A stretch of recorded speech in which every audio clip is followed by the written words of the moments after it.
धर्मपरायण शासक थे। उनका जीवन सत्य, त्याग और न्याय का जीवंत उदाहरण माना जाता था। प्रजा उन्हें पिता समान मानती थी और उनका राज्य सुख समृद्धि से भरा था। राजा हरिश्चंद्र के मन में कभी भी असत्य या अन्याय का विचार नहीं आया। उनकी रानी तारा अत्यंत पतिव्रता और धर्मनिष्ठ थीं। उनके पुत्र रोहिताश एक होनहार और आज्ञाकारी बालक थे। हरिश्चंद्र का पूरा परिवार धर्म के मार्ग पर अडिग था। राजा का यश चारों दिशाओं में फैल चुका था।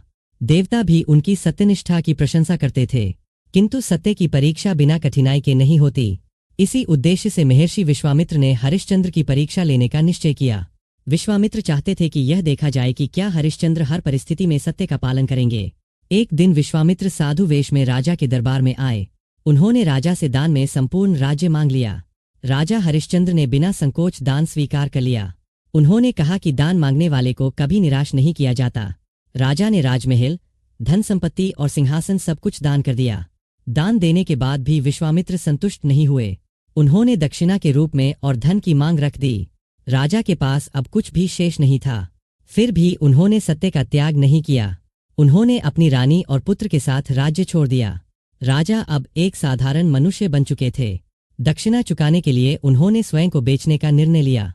एक चांडाल के हाथों उन्होंने अपने आप को बेच दिया। चांडाल ने उन्हें श्मशान का रखवाला बना दिया। राजा हरिश्चंद्र अब श्मशान में कर वसूलने का कार्य करने लगे। श्मशान का वातावरण पीड़ादायक और कष्टपूर्ण था। फिर भी राजा के मुख पर कभी असत्य नहीं आया। उधर रानी तारा और पुत्र रोहिताश भिक्षा मांगकर जीवन यापन करने लगे। एक दिन दुर्भाग्यवश रोहिताश सर्पदंश से मृत हो गया। रानी तारा अपने पुत्र के शव को लेकर श्मशान पहुंची। श्मशान में राजा हरिश्चंद्र ने कर मांगा। राजा ने अपनी पत्नी को पहचाना, पर सत्य से पीछे नहीं हटे। रानी तारा के पास कर देने के लिए कुछ भी नहीं था। उन्होंने अपने आंचल का अंतिम टुकड़ा कर में दे दिया। यह दृश्य अत्यंत करुणामय था। पति पत्नी दोनों एक दूसरे को पहचानते हुए भी मौन रहे। राजा हरिश्चंद्र का हृदय भीतर से टूट चुका था। फिर भी उन्होंने धर्म और सत्य को नहीं छोड़ा। जब अंतिम संस्कार की तैयारी हो रही थी, तभी देवताओं और महर्षि विश्वामित्र प्रकट हुए। उन्होंने राजा की कठिन परीक्षा का अंत किया। देवताओं ने राजा की सत्यनिष्ठा की भूरी भूरी प्रशंसा की। विश्वामित्र ने कहा कि आज सत्य की विजय हुई है। रोहिताश को पुनर्जीवन का वरदान दिया गया। राजा हरिश्चंद्र का खोया हुआ राज्य लौटा दिया गया। रानी तारा और राजा फिर से राजसी वैभव में लौट आए।